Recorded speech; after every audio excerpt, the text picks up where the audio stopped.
estamos na quarta sessão do Tânia, chamada de Geret HaKodesh, a Carta Sagrada, e nós vamos estudar a carta de número 6. Como diversas outras cartas dessa sessão, elas vêm enfatizar a importância da mitzvah da tzedakah, a prática de caridade, de bondade e o seu significado espiritual, o seu conteúdo místico, o seu efeito extraordinário. Essa carta também ela tem como objetivo enfatizar esse tema mais uma vez. E ele começa com um versículo em Mishlei. O Alter Rebbe, Rav Shneur Zalman, abre a carta com um versículo no livro dos Provérbios do rei Salomão. Esse versículo diz: Bezorei atzdaka, zorei atzdaka, secher emet. Aquele que semeia tzedakah, ele tem como recompensa a verdade. Versículo em Provérbios 11, Perush. E o Alter Rebbe, ele já inicia essa carta interpretando e explicando esse versículo.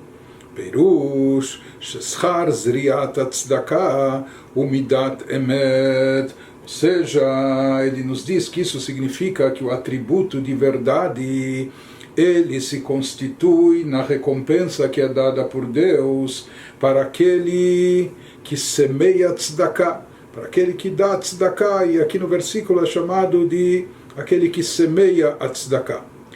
E nós já vamos ver um pouco mais adiante o significado de tudo isso, inclusive o próprio fato, o motivo que o Alter Rebbe, Rav Shneur Zalman, abre esta carta, ele mesmo explicando o significado do versículo, porque na realidade, por trás dessa palavra secher, nós encontramos algumas diferentes interpretações nos nossos comentaristas clássicos. E aqui ele nos enfatiza, ele ressalta a explicação que é dada por alguns dos comentaristas, que a palavra secher está associada ao termo sachar em hebraico, que sachar significa recompensa. Ou seja, assim a gente leria, entenderia, interpretaria o versículo dizendo: Zorei tzedakah, aquele que semeia tzedakah, sachar emet, o sachar, secher, a recompensa dele vai ser o quê? Vai ser a verdade. Os comentaristas, eles dizem que o que significa que a recompensa é verdade. Então, alguns dizem que isso significa que aquele que dá e pratica tzedakah, aquele que semeia tzedakah nesse mundo, a sua recompensa será uma recompensa verdadeira, genuína, autêntica, uma recompensa de fato. Alguns explicam assim. Porém, o Alter Rebbe, ele nos diz, ele interpreta o versículo de uma outra maneira. Ele nos fala que aquele que semeia tzedakah, qual será o seu sachar, qual será a sua recompensa? A sua recompensa será a verdade. O que ele vai obter, o que ele vai conquistar como recompensa, isso vai ser a verdade. Interessante que há um comentarista clássico chamado Ralbag, que ele, conhecido pelas iniciais, o acróstico Ralbag, ele nos diz: Mishe zorei tzedakah yesh lo sachar nifla, que aquele que semeia tzedakah nesse mundo pratica caridade e ele tem uma recompensa fabulosa. E no que consiste a recompensa? Ou seja, nesse caminho, nessa linha, segue também o Alter Rebbe: Bezeh sachar wa sagat emet. A recompensa consiste em obter e conquistar a verdade, asher hi kol pri hatzlacha enoshit. Mas esse comentarista nos diz, isso não é pouca coisa, porque a verdade, ela representa o fruto de todo o sucesso da humanidade. Ou seja, obter e conquistar a verdade, isso é uma coisa fabulosa, uma coisa extraordinária. De qualquer maneira, o Alter Rebbe prossegue na sua carta nos dizendo: Uchtiv, também está escrito, nós encontramos mais um outro versículo no profeta Micaeias, que nos diz: Titen emet le Yaakov, Deus dá, ele concede verdade a Yaakov, para Yaakov. בשבחה דקודשא בריחו הוא מסדר נביא, כמו שכתוב בזוהר הקדוש, e ele nos fala que aqui o profeta Michá, ele está descrevendo os louvores de Deus. Ou seja, que isso não é um pedido, não é uma solicitação que ele está fazendo. Deus, por favor, titen emet le Yaakov, conceda a verdade para Yaakov, ou Kehilat Yaakov, a comunidade de Yaakov, que são todos os Yehudim, que é todo o povo de Israel. Mas ele nos diz, não, isso é uma afirmação, ou seja, que ele está descrevendo a grandeza de Deus, o louvor de Deus, quando ele afirma, titen emet le Yaakov, que Deus dá e concede verdade para Yaakov. E assim também explica o Zohar HaKadosh, obra mística o Zohar, ele nos enfatiza que esse versículo não é uma reza, um pedido, mas sim está descrevendo esse atributo de Deus que ele concede verdade para Yaakov. Perush HaKadosh Baruch Hu anoten midat emet le Yaakov. Ou seja, essa dádiva da verdade, isso que Yaakov conquista a verdade, nós já vamos ver e procurar entender em seguida o que isso significa. Isso é uma dádiva que lhe é concedida por Deus.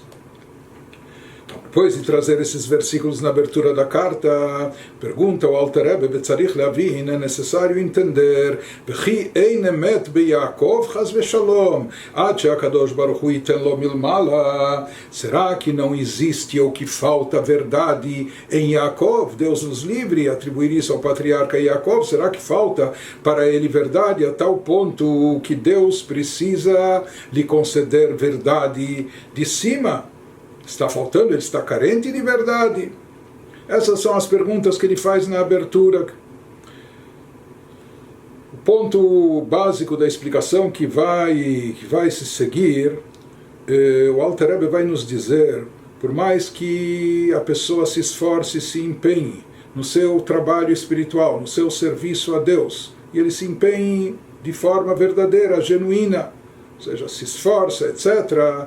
Porém, todo esse esforço verdadeiro por parte da pessoa é muito relativo, ainda é muito subjetivo. Ou seja, que isso pode ser considerado verdade, um esforço de verdade por parte dele. Ou seja, essa verdade é relativa à criatura. E cada criatura, dentro dos seus moldes, dentro da sua capacidade, dentro da sua percepção, ela tem, por assim dizer, a sua verdade. Então isso que é considerado verdadeiro, isso é verdade, o trabalho, o serviço dela a Deus, isso é apenas algo relativo, é algo subjetivo à criatura.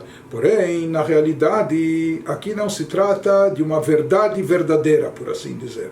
Ou seja, em termos absolutos não se pode definir o serviço espiritual da pessoa, da criatura, como algo genuinamente verdadeiro, porque em relação aos padrões divinos, o que Deus considera verdade, aquilo que de fato é a verdade em termos absolutos, muitas vezes o nosso serviço a Deus, por mais genuíno que seja o nosso esforço, ou por mais que a gente acha que está se empenhando de verdade, mas talvez isso ainda nem arranha, nem chega perto da verdade absoluta.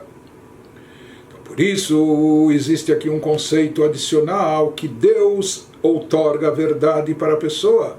Ou seja, quando se trata de obter a verdade real, absoluta, isso é uma dádiva divina, é algo que Deus concede, porque nós, da nossa parte, sozinhos, com apenas o nosso esforço pessoal, não iríamos alcançar isso.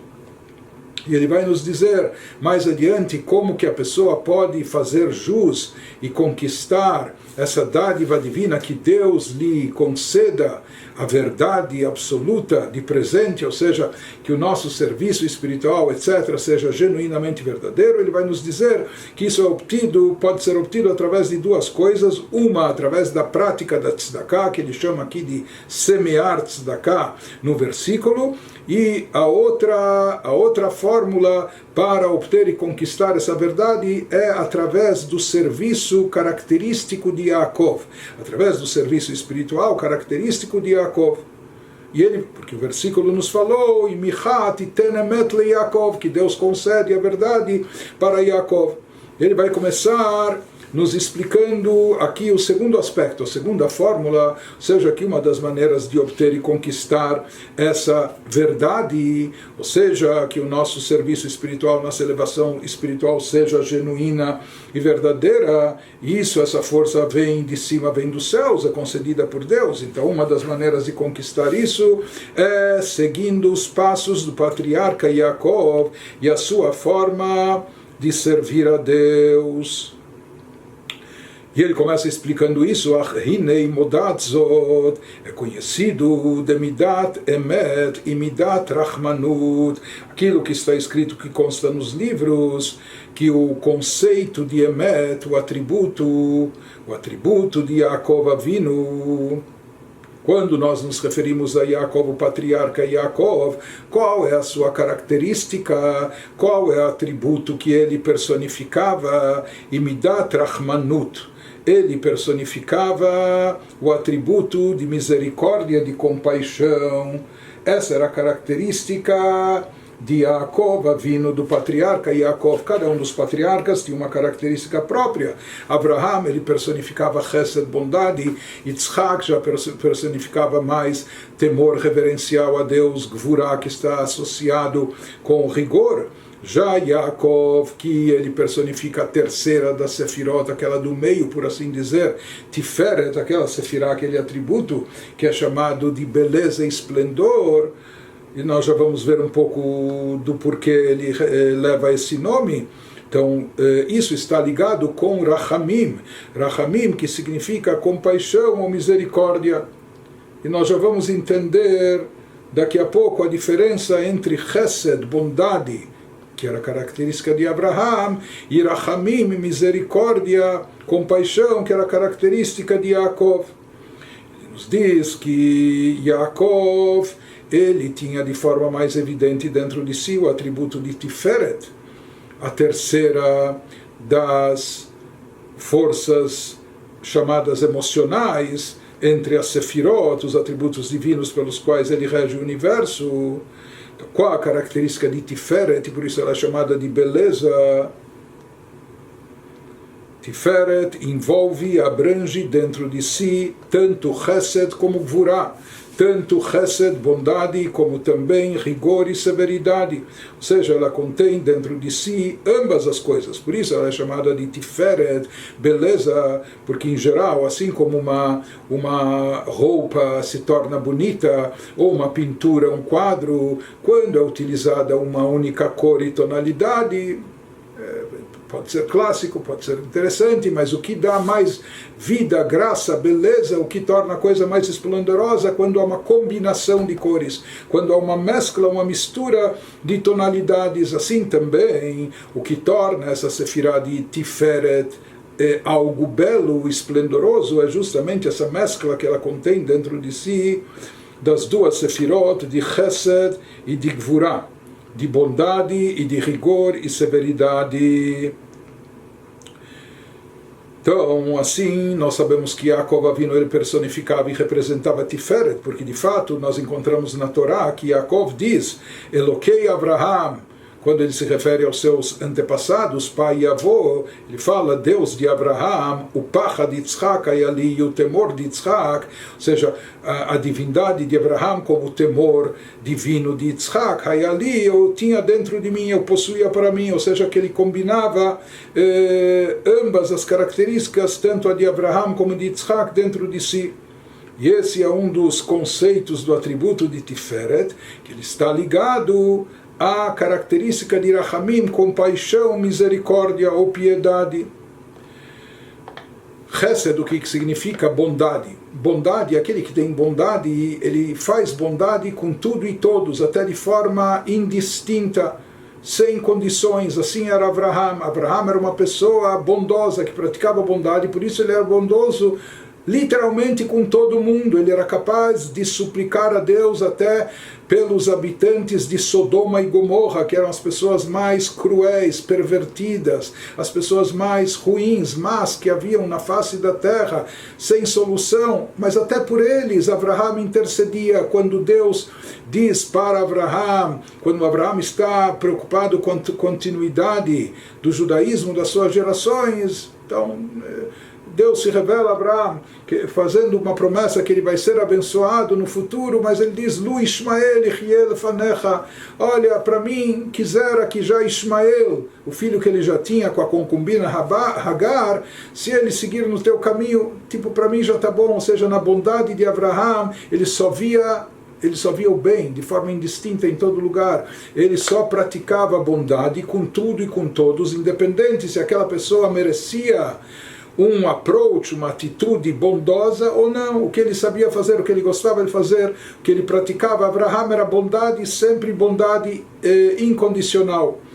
Isso é bondade, ou seja, fazer bondade para todos. Já Yitzhak, sua característica era gvurá, mais rigor e severidade, e portanto ele era criterioso, diferente do pai Abraham, já que nele estava presente mais a característica de gvurá, rigor e severidade, e portanto ele analisava, ele também praticava bondade, porém ele praticava bondade para quem merecia, para quem fazia jus, para quem era cabido, ou seja, aplicar algo bondoso, mas ele tinha muito critério e analisava esse critério com rigor, talvez até com severidade, para determinar quem seria merecedor da graça, da atitude bondosa. Yaakov, ele combinava ambas as características, e isso dava origem a Rachamim, que é compaixão, misericórdia. O que significa? Qual a diferença de bondade, Chesed de Abraham, com misericórdia, compaixão de Yaakov? No caso de Yaakov Avinu, diferente de Abraham, ele via e conhecia as pessoas, ele sabia que nem todo mundo era flor que se cheire, maneira de dizer, ou que algumas pessoas lá, de fato, não eram merecedoras de bondade, ou seja, ele enxergava isso, ele enxergava as falhas, os defeitos, e de forma muito realista, das outras pessoas com quem ele lidava. Mas aí vem a atitude de misericórdia, ou seja, bondade, a gente faz bondade. Porém, misericórdia significa mesmo quando nós sabemos que essa pessoa não é merecedora, mesmo quando nós sabemos que ela não faz jus, ela não merece essa graça, não merece essa atitude bondosa com ela, porém mesmo assim, apesar de conhecer todas as falhas, ou seja, mesmo conhecendo com rigor e analisando talvez com critério ou severidade, o status dessa pessoa, mas mesmo assim, mesmo levando tudo isso em consideração, ainda assim nós temos misericórdia para com ela, nós nos enchemos de compaixão, de piedade. Então isso significa Rachamim. Essa era a característica de Yaakov, ou seja, ele tinha dentro de si a bondade na prática como Abraham, ele tinha também o critério de gvurá, de rigor como Yitzhak, mas numa combinação de ambos, ou seja, mesmo conhecendo as falhas, etc., mesmo assim ele praticava a bondade, e isso é chamado de misericórdia, não é apenas chesed, é algo mais profundo, é rachamim. Não é apenas bondade, mas Rachamim se aplica até mesmo para a pessoa culposa, até mesmo para a pessoa condenável, até mesmo para aquela pessoa que não tem merecimento nenhum, e estamos cientes que ela não tem merecimento. Então quando ela sabe que quando ela perdeu pela justiça o mérito, ela não conquistou, não fez jus, não teve merecimento, então o que ela pede? Sabe o que? Ela apela para a misericórdia, ela pede por piedade, tudo bem, se não é por merecimento próprio, que seja por piedade, que atuem com ela de forma positiva. Essa característica de Yaakov, atributo de Tiferet que ele personificava, isso dava vazão a essa atitude de Rachamim, de misericórdia e compaixão para com as pessoas. Prossegue o Alter Rebbe e nos diz, Vavodat Hashem bemidat rachmanut. O que significa e o que simboliza? Tudo bem, nós entendemos aqui o que significa praticar, agir com misericórdia, com compaixão, na hora de praticar bondade, etc. Mas o que significa em termos espirituais, particulares e individuais, o serviço a Deus com a característica de Rachamim, ou seja, a pessoa consigo mesma. Que significa para ela utilizar esse poder de Tiferet, de Rachamim, para se elevar no serviço espiritual. nos fala, isso consiste no que? Explica o Alter Rebbe, Hi abba meitorerut rachamim rabim belev ha'adam al nitzotz elokut shebenafsho harechoka meor pnei Hashem.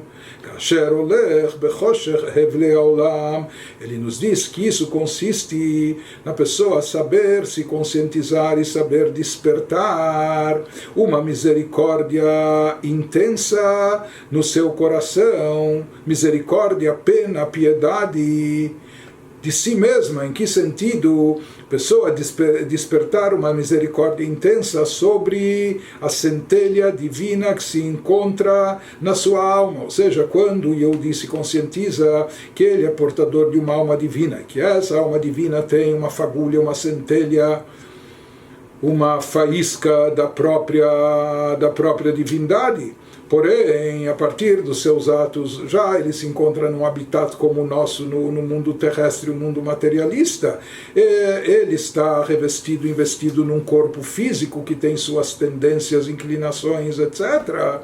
E isso tudo faz com que a centelha divina que está presente dentro dele, do Yehudi, acabe ficando reprimida, acabe ficando oculta, afastada da luz divina, da luz do semblante de Deus. Semblante de Deus, como a gente já explicou várias vezes, a palavra panim também vem de primiut. Primiut significa a parte mais interna, o âmago. Assim também, essa faísca divina originalmente, ela está vinculada à parte mais profunda da essência da divindade, porém, aqui, no corpo físico, no mundo material, ela acaba se desconectando um pouco, acaba ficando um pouco afastada de tudo isso, principalmente kasher olech bachosher, bechoshech hevlei haolam, quando a pessoa está vagando na escuridão, quando a pessoa caminha nas trevas espirituais, ou seja, quando a pessoa se conduz nesse mundo andando como na escuridão espiritual. É sabido que a Torá é chamado de Torá Or. A Torá é luz, ilumina. As mitzvot são como velas. Quando a pessoa está afastada, Deus nos livre de Torá e mitzvot. Então, espiritualmente falando, ele anda, ele caminha pela escuridão, nas futilidades, nas banalidades do mundo físico e material. Então, isso causa um rebaixamento muito forte, um afastamento para a centelha divina, espiritual, que se encontra dentro da pessoa, e a situação dela fica tão triste, é uma coisa tão, ou seja, que é um potencial imenso que nós temos dentro de nós, mas isso fica reprimido, isso fica oprimido, isso fica oculto, encoberto, não se deixa manifestar, não se dá vazão. Então é uma pena. Nós simplesmente temos que ter pena, piedade, despertar misericórdia, evocar compaixão pela centelha divina, para com a centelha divina, a faísca divina que se encontra enclausurada dentro da nossa alma, nessa situação degradante, que nós a levamos a isso, que nós a conduzimos através da nossa conduta no mundo, andando pela escuridão. Então, isso se fala, esse é o serviço espiritual de Rachamim, a pessoa saber despertar piedade sobre a centelha divina espiritual da sua alma, que se encontra afastada. Vetorerut Rachmanut Zu Iba Meatvuna Veadat Bigdulat Hashem. Como a pessoa desperta essa misericórdia sobre sua centelha divina, ele nos fala que isso é derivado da consciência, da conscientização da pessoa, quando há por parte da pessoa um entendimento e um conhecimento sobre a grandeza de Deus. Quanto mais a pessoa se conscientizar, entender, absorver esses conceitos sobre a grandeza divina,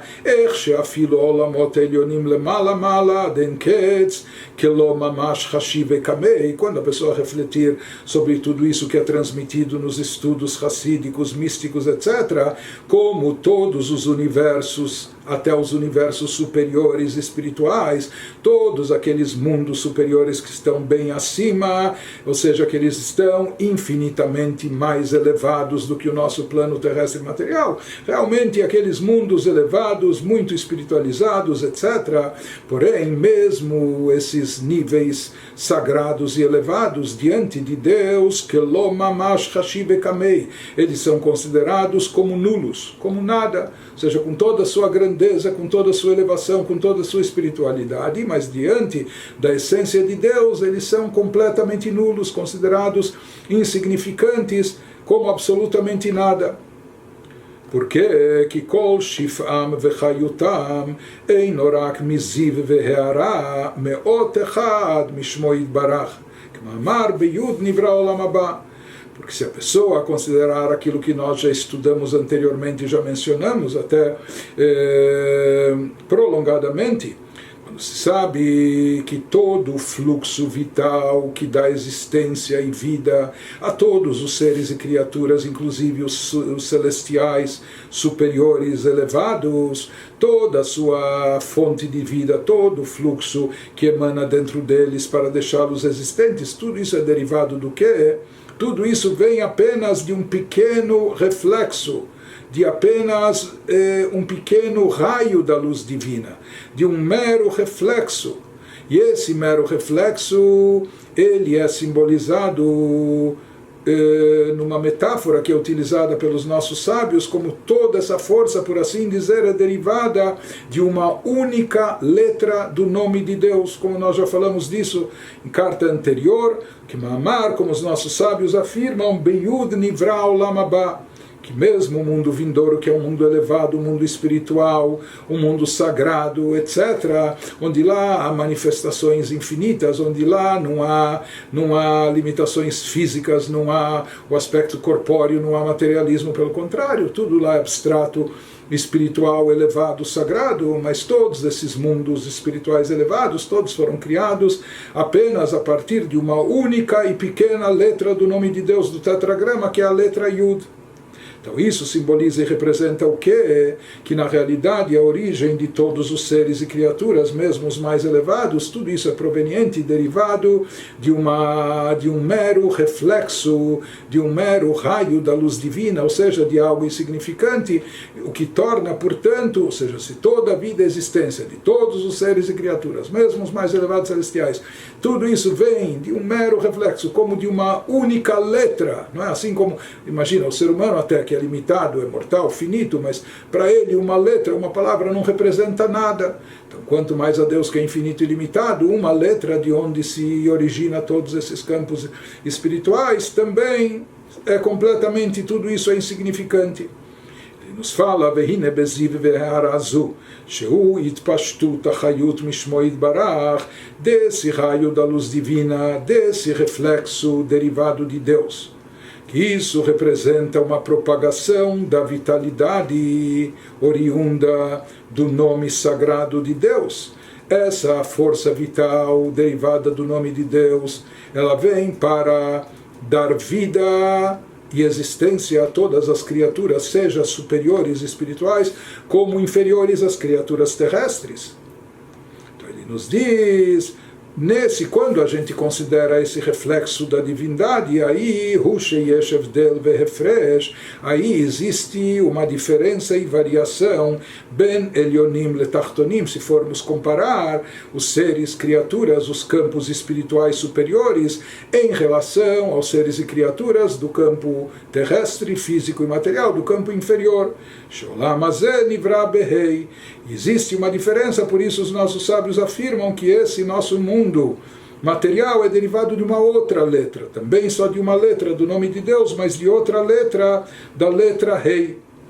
Seja que ele está nos dizendo, se nós falarmos do reflexo da luz divina que dá origem a todos os mundos, a todos os seres, então aí nós dizemos que tudo está anulado em relação a Deus. Porém, quando a gente se refere à força vital emanada, derivada de Deus, aqui já é algo que tem a ver com o mundo, ou seja, que Deus emitiu essa energia, esse pequeno reflexo para dar vitalidade a cada ser e criatura. Então, nesse caso, a gente não pode dizer que em relação a esse reflexo as criaturas sejam insignificantes, porque elas surgirem, elas recebem a sua vitalidade a partir deles. Então, aqui as criaturas têm alguma relação com essa força vital que lhes dá existência, e aí existe uma variação entre os chamados mundos superiores e os mundos inferiores, o campo espiritual mais sagrado, elevado, abstrato, em relação ao campo terrestre, físico e material. Prossegue o Alter Rebbe e nos diz, e assim como em relação a esse reflexo da luz divina, essa força vivificante que dá existência, energia vital para todas as criaturas. Em relação a ela, as criaturas, os mundos, por assim dizer, ocupam espaço, não é? Eles têm alguma importância, mas cada um vai ter importância de acordo com seu nível, de acordo com sua categoria espiritual. Sim, ocorre, como ele vai nos especificar a seguida, em relação às criaturas específicas. Ele nos diz, וכן כל שינויי הפרטים, שבכל עולם ועולם הוא לפי שינויי צירופי האותיות. Ou seja, aqui ele está nos explicando, ele começa nos falando que no início, em relação à essência divina, todos os mundos superiores e inferiores são insignificantes. Em relação, porém, ao raio e reflexo da divindade que foi emitido para dar vitalidade e existência para os mundos e criaturas, daí então, diante desse reflexo, é claro que os mundos eles têm a sua presença, não é? Porque esse reflexo representa a força vital que dá existência a eles. Então, o nível de importância, por assim dizer, que eles vão ter depende da sua categoria espiritual na qual eles se encontram. Mas ele vai nos dizer o que causa essas variações, por que existem distintas criaturas, diferentes criaturas, de vários níveis, se tudo foi criado por Deus, por um Deus um e único. Ele nos diz, já que houve aqui tzimtzumim, houveram ocultações, condensações da luz divina para possibilitar o surgimento das criaturas finitas e limitadas também. Então ele nos diz que existem variações, uma vez que o mundo foi criado através da palavra de Deus, e nós já falamos sobre isso extensamente numa carta anterior. Nós vimos que essa energia divina é simbolizada na palavra de Deus. Isso falando metaforicamente, uma palavra é composta de letras, e nós vimos como que as letras, cada uma delas possui a sua energia, e por isso, dependendo da combinação das letras, quando essas mesmas letras que foram utilizadas nos 10 pronunciamentos na hora do Gênesis, quando essas letras são recompostas, reordenadas de uma outra maneira, formando diferentes palavras, nós vimos também que a primeira letra de cada palavra hebraica é a letra que prevalece. Então essa mudança de composição das letras formando as palavras, isso vai designar as características específicas de cada ser e cada criatura e também o nível na qual ela vai se encontrar. Ou seja, essas diferenças, essas variações são decorrência das permutações das letras, reordenando-as das letras, por assim dizer, divinas, da palavra de Deus, reordenando-as de outra forma, de maneira que elas deem vitalidade para cada ser e criatura.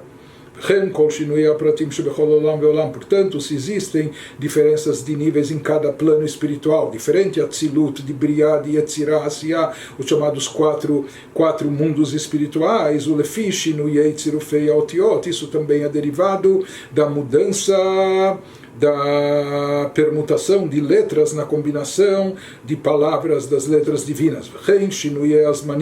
Também as variações que ocorrem no tempo, Be'avar, Hove, Ve'atid, as diferenças entre passado, presente e futuro, tudo isso também é derivado da mudança de composição das letras, das letras divinas, que disso flui a energia e vitalidade para o mundo, sua existência e tudo que ocorre nele. Isso que ele nos diz também, a variação de todas as ocorrências, acontecimentos, não é? Que o jornal de ontem não é igual ao jornal de hoje, ou as notícias que ocorrem hoje vão ser diferentes da manhã.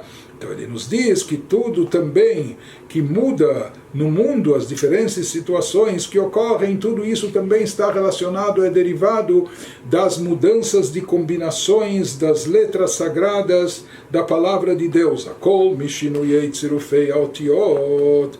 Então tudo isso é derivado dessas permutações, shehem hein amshachat achayut mimidotav itbarach shemo, porque elas representam, essas letras das palavras divinas, elas representam a força de energia divina que é atraída para dar vitalidade ao universo, aquilo que é atraído e desencadeado dos atributos divinos.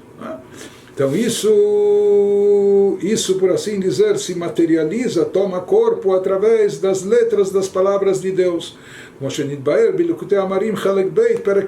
Como isso, o Alter Rebbe, ele nos remete à segunda parte do Tânia, dizendo que ele explicou isso no capítulo 11 daquela segunda parte, Shara Ichud Vemunah. Ele nos fala que todas essas variações, todas essas permutações das letras divinas, elas nos fazem lidar com cada criatura de uma forma diferente. Ou seja, que cada criatura depende daquilo que está em Atzilut, as Sefirot, as forças atuantes dos atributos divinos em Atzilut, ou anjos, ou almas que estão presentes no mundo de Briá, ou outra categoria de anjos no mundo de Etzirá, e assim por diante. Ele nos diz que a forma da gente entender e se relacionar com cada criatura, e cada criatura tendo suas propriedades particulares, ou seja, suas características próprias a nível espiritual, cada uma tem a sua diferente de acordo com o seu nível. Então tudo isso está relacionado com o reflexo da divindade que dá vida e existência a cada uma dessas criaturas, cada uma dentro das suas características. Porém, tudo isso está relacionado somente com o reflexo da divindade, como a gente falou, que tudo é derivado como se de uma única letra. Porém, quando a gente se refere a Deus, quando a gente fala não do reflexo, não do raio, mas do próprio astro que ilumina, quando a gente se refere a Deus, propriamente dito, a sua essência, assim como quando ele se encontra acima ou anterior ao Tzimtzum, a condensação e limitação da revelação da sua luz, porque o Tzimtzum não afeta nada a Deus, ele só afeta a nós. Para nós fica oculto, fica encoberto a luz divina, mas é claro que em relação a Deus, que ele próprio produz esse Tzimtzum, não há nenhuma variação, não há nenhuma diferença. Então, nesse caso, diante dele, todas as criaturas, pode ser a Sefirah de Chokhmah de Atzilut, e uma pedra inanimada que aqui no nosso mundo físico e terrestre, pode ser uma pessoa simplória aqui, ou um anjo elevado, um serafim no mundo de Briá, o que for, são exatamente iguais. Ou seja, em relação à essência de Deus, isso que a gente fala em variações de níveis, etc., isso tudo é em relação ao reflexo da divindade, ao raio da luz divina que dá origem aos mundos e criaturas, aquela letra de Deus que vivifica cada ser de todos os universos. Então daí existem diferenças, variações de níveis, porém, diante de Deus, da essência de Deus propriamente dito, todas as criaturas e seres são iguais, todos estão completamente anulados diante de Deus, todos são considerados igualmente insignificantes e nulos diante da divindade. Isso que ele nos reforça agora dizendo, Aval legabei mahuto ve'atzmuto itbarach, em relação à essência de Deus, Ktiv, está escrito, Ani Havai Eloshaniti, eu, Deus, não me modifiquei. Ou seja, em relação à essência de Deus se fala que não há nenhuma mudança em relação a Deus, mesmo depois da criação. Ou seja, assim como antes da criação Deus era um único e absoluto, da mesma maneira, assim ele continua sendo o mesmo depois de toda a criação. bem bebchinat shinui ha'ishtalshelut miruma ma'alot ad lemata mata, ou seja, que tudo que surgiu a partir do Gênesis da criação não implica em nenhuma mudança, não impacta Deus de forma alguma, ou seja, tanto se a gente se referir em termos espirituais, todas as variações causadas pela Ishtalshelut, pela corrente de desencadeamento da energia divina para dar existência aos universos, né? Dentro do Seder Ishtalshelut, desde Miruma Malot, desde as alturas espirituais mais elevadas, desde o mundo de Atzilut, a Sefirah de Chokhmah, ad lemata mata, e seguindo, desencadeando-se por essa corrente de fluxo de energia que vai fluindo, até chegar bem abaixo, até chegar nos níveis mais inferiores. Tudo isso, em relação à essência divina, é idêntico, é igualmente nulo. Shekmo shehu yitbarach matsui ba'elyonim, kach hu mamash beshaveh batachtonim. Ou seja, assim como Deus é onipresente e Ele está presente no campo superior, no campo espiritual elevado, por exemplo, no mundo de Atzilut, é apenas um mundo de emanação, e lá a presença divina é óbvia, é evidente, mesmo nos campos espirituais mais abaixo, onde há anjos, almas, também a presença de Deus é explícita, mas aqui ele nos fala assim como Deus está presente nos campos superiores espirituais, da mesma forma, de maneira idêntica, exatamente igual, ele também é onipresente, ele se encontra aqui no campo inferior, no campo terrestre, da mesma maneira, na mesma medida, na mesma proporção. A única coisa é que nós, as criaturas que habitam nesse campo, para nós isso está encoberto, a gente não consegue ver e perceber isso. Ele nos fala que esse tema já foi elaborado na primeira parte do Tânia, no capítulo 51. Bem, da mesma maneira que se fala que o mundo não causa, não provoca nenhuma mudança e variação em relação à essência divina, em relação a Deus, em todos os seus níveis e categorias, apesar de todas as suas distinções. Da mesma forma, igualmente ele nos diz que as variações em tempo não causam nenhuma mudança em relação a Deus, ou seja, shekmo shehayahu levado, hu yachidu meyuchad lifnei sheshet emei bereshit, assim como Deus, ele reinava sozinho, ou seja, que Deus estava apenas e tão somente ele era um e único, ou seja, numa unidade, numa unicidade completa, antes dos 6 dias do Gênesis da criação. Apesar que é difícil até falar disso, porque na verdade o próprio tempo é uma criação, mas, ou seja, a gente não tem outra forma de expressar, então a gente diz que Deus era um e único antes do início da criação, antes dos 6 dias do Gênesis. Exatamente igual, e assim ele também é e continua sendo após a criação, ou seja, ele continua sendo um, único, solo, etc., exatamente como era antes da criação, assim ele prossegue sendo depois do Gênesis e criação.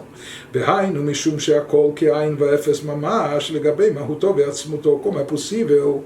Porque tudo que surgiu e apareceu, tudo que existe na criação, tudo isso está completamente anulado, nulificado diante de Deus. Isso tudo é insignificante e nulo, é nada diante da sua essência, portanto isso não causa nenhuma variação em relação a ele. O exemplo que a gente já deu, assim como uma única letra em relação a toda a fala da pessoa, ou a filo mimachshavto, ou em relação ao seu pensamento.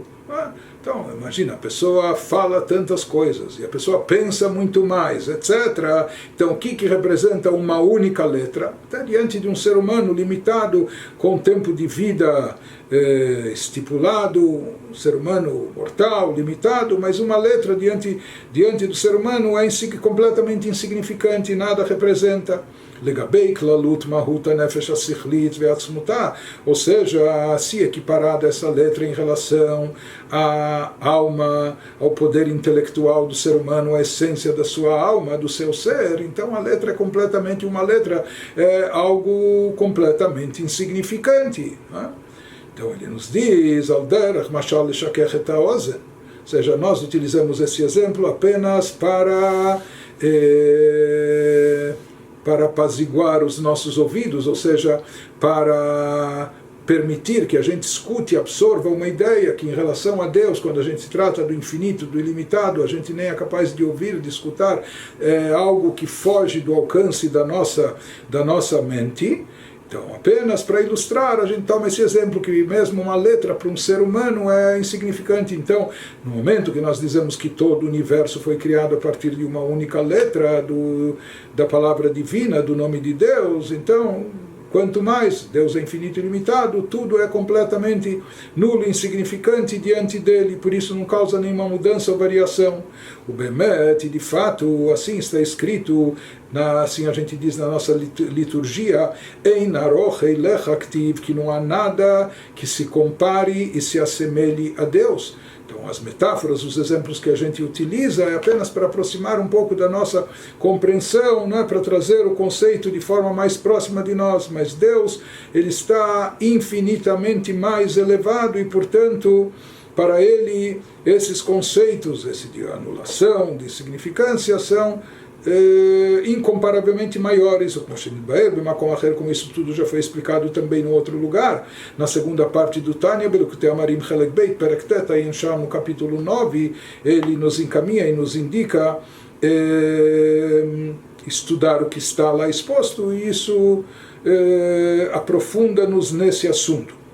Zeu Shomrim, prossegue o Alter Rebbe nos fala, isso é aquilo que nós falamos na nossa reza.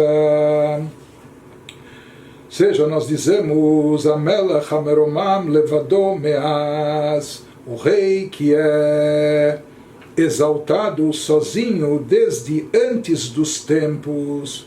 Amelech Hameromam, Deus é exaltado, é elevado, e ele está sozinho, meaz, desde então, desde antes do surgimento do tempo da criação, seja, perush, kmosh, meaz, kodem abriá. Com isso, nessa oração, quer se expressar a ideia, o conceito, que assim como antes da criação, Hayahu levadohu, Deus estava, ele e somente ele, e nada mais do que ele unicamente de forma absoluta, Kahatá, mesmo agora, hoje em dia, mesmo após o Gênesis e a criação, o Meromam levador meaz, ele continua elevado, exaltado, exatamente como ele era antes da criação, o Mitnasem Motolam, ou seja, ele se eleva acima dos dias do mundo, ou seja, ele está elevado acima de todo o conceito de mundos, porque o conceito de tudo que existe em todos os mundos, espirituais ou material, é insignificante e nulo diante dele. Perush, Uram, Venissá, ele está completamente elevado, exaltado, ou seja, distinto, Lemala, Mala, Mibchinat Azman, completamente acima da dimensão de tempo, Anikra Beshem Yemotolam, que no versículo aqui é chamada de dias do mundo.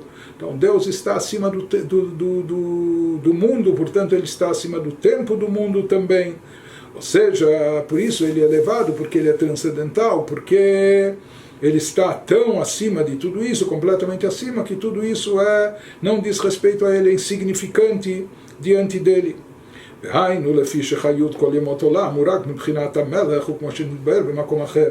Isso também, explicado na linguagem cabalística, se fala derivado do conceito de que toda a vitalidade do mundo, inclusive o conceito de tempo, passado, presente e futuro, etc., todas essas dimensões, elas são originárias do conceito Melech, HaMelech, de Deus, da Sefirah de Malchut, do atributo de reinado, soberania, de Deus atuando como rei, conforme explicado em outro lugar.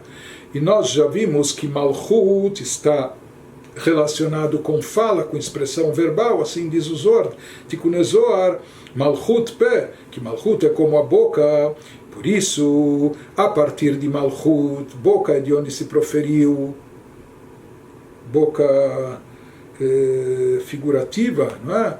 Apenas utilizando a metáfora de onde surgiu a palavra divina, as letras que dão energia para a criação de todos os seres. Então, apenas em Malchut, apenas nessa Sefirah, é que há espaço, é lugar para conceber rei, quando há súditos, quando há sobre quem reinar.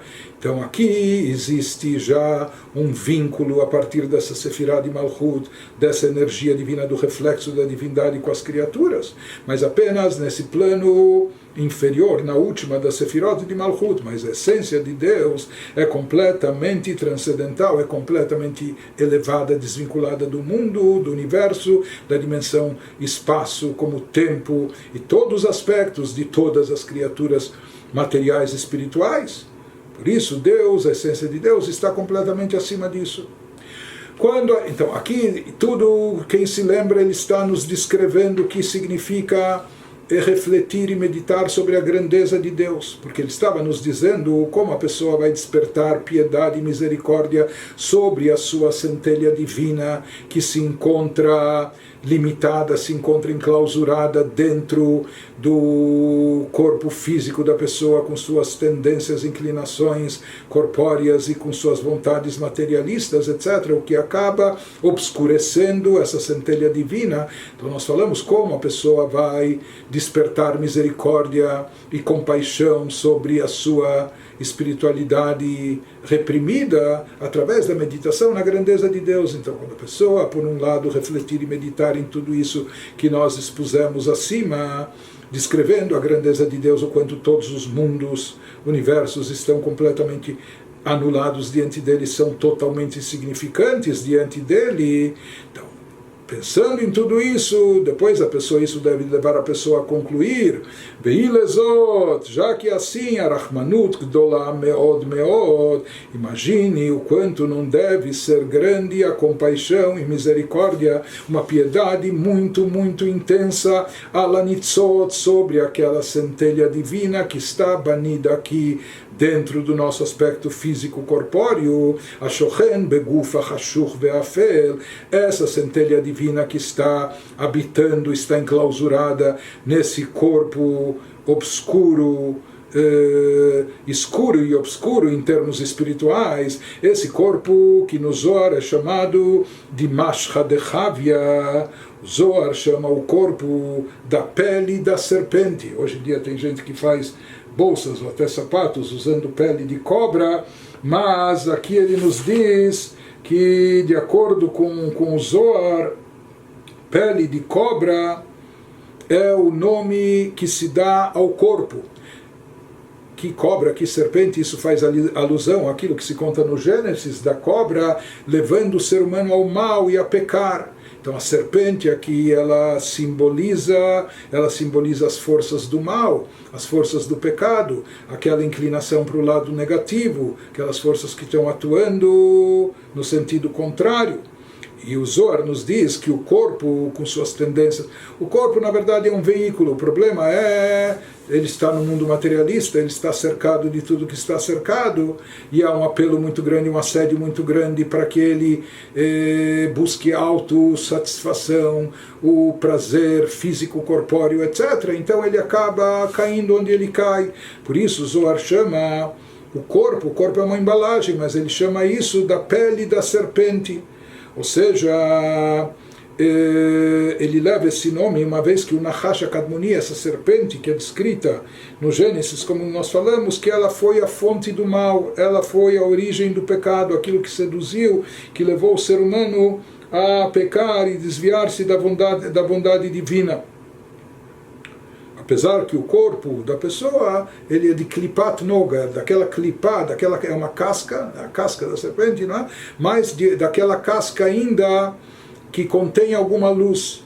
Porém, o próprio fato, quando a pessoa refletir por um lado na grandeza de Deus, por outro lado, que essa partícula da divindade que se encontra dentro dela, da pessoa, nessa centelha divina, ela se encontra não só embalada, mas presa, reprimida, oculta nessa pele de serpente, não é? Nesse corpo físico com suas fraquezas, sua fragilidade, etc. Halul lekabel tumah, ou seja, que ele é ele é factível de receber impureza, o lidgael bechol ta'avot rachmanan litzlan, e pode acabar se sujando em todos os tipos de prazeres ou paixões. Deus nos livre. Ou seja, mesmo aqui ele nos trata, mesmo que a pessoa aqui não esteja saciando todos os seus desejos, não esteja realizando todas as suas paixões, mas o próprio fato de sua alma, de sua centelha divina se encontrar num corpo que tem essas inclinações, que tem essas tendências, que eventualmente ele pode acabar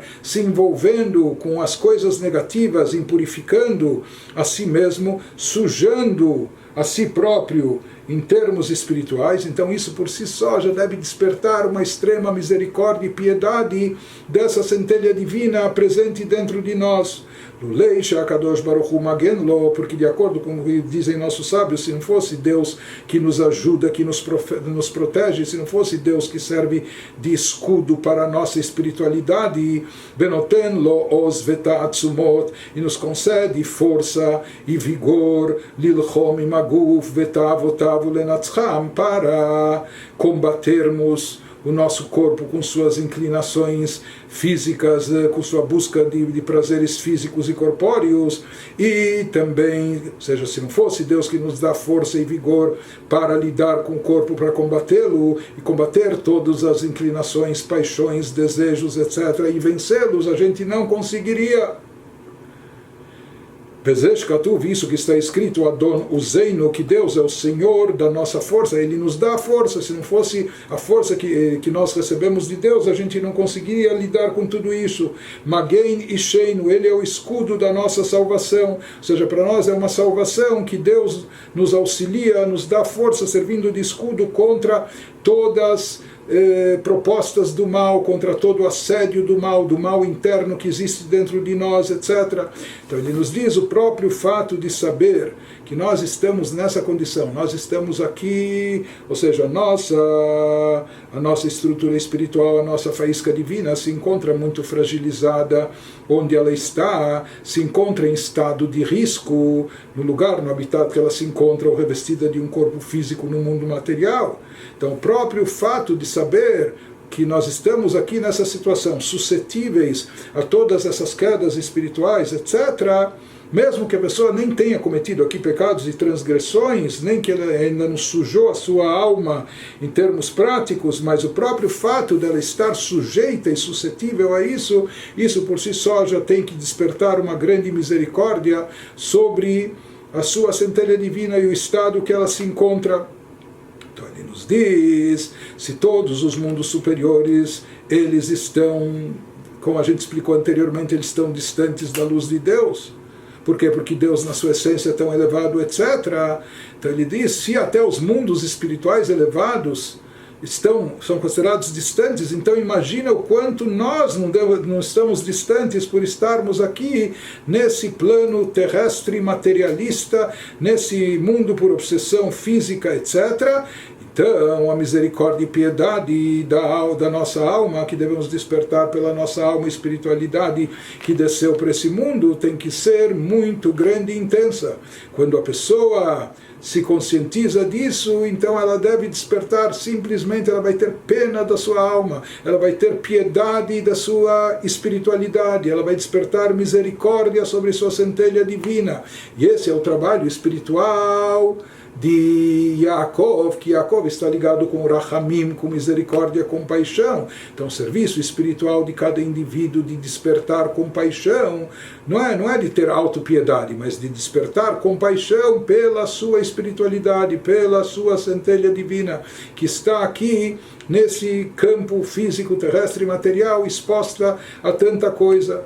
E com isso ele terminou a explicação daquilo que ele estava nos dizendo, que uma das fórmulas ele nos falou é de despertar a característica de Yaakov, ou seja, ele estava nos dizendo como se obtém emet, como a pessoa chega a merecer que Deus lhe conceda a verdade, uma ligação espiritual genuinamente verdadeira. Então ele nos falou através de duas coisas, uma delas era o serviço de Yaakov, ou seja, despertar Rachamim Rabim, despertar misericórdia intensa.